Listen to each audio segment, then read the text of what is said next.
Cam Newton is the quarterback of the day. First of all, Cam Newton, let's do the grip as usual. He is 2 with the ring finger, and then his pinky goes right on the 5th spot there, in between those laces there. You know, I expected him to be a little bit of a different grip just because he's such a big guy. He's got big hands. You know, guys with huge hands in the past, like Brett Favre put his hands on 3, and then his other one, his pinky was under 6. And wow, is that a big part of the football?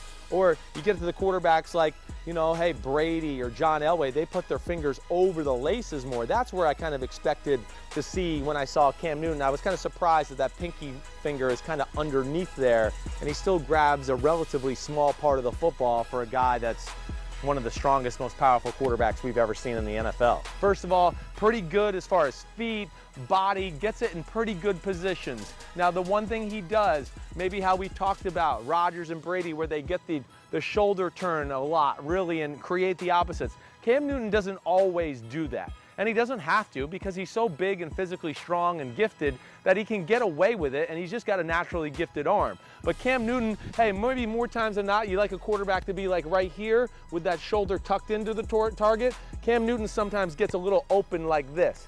And when he gets open like this, okay, he does get a little shoulder turn, but maybe not as much as you'd want. But the thing that jumps out to me about Cam Newton, keeps the ball high and tight, right? Really keeps a great angle with his arm, and he does not drop the ball at all. A lot of similarities to the way he throws the ball and Warren Moon. And Warren Moon, of course, coached him coming out of the draft. It comes from here to here to here almost right away. So there's no wasted motion there. The one thing that I think Cam Newton really jumps out to me too, where he gets himself in trouble at times, is he can get his shoulder really high.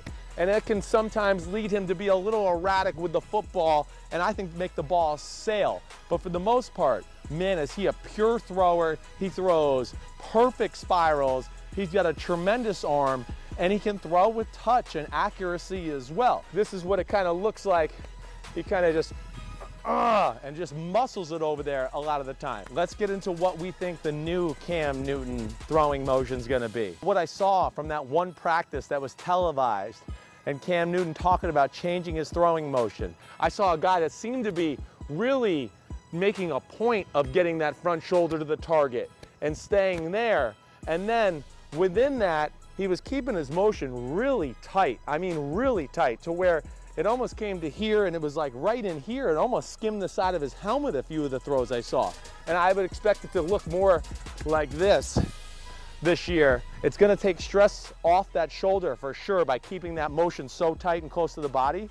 The one thing I'll question though is how far he'll be able to throw it, how much pace, you know, how hard can he throw it into tight windows? That's the thing I'd like to see. Because of lack of reps with this new motion, is this going to be a motion that says second nature? Or are we gonna get into game 1, it's the second quarter, and he's gonna revert back to, you know, what we see of Cam Newton and that kind of motion? Or will he stay in here and continue to be that kind of thrower? I don't know, we'll see.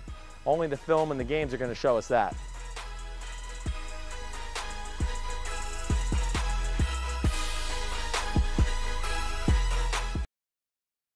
Hi, I'm Mike Tirico, and thanks for watching. Make sure to hit subscribe for the latest news and highlights from NBC Sports.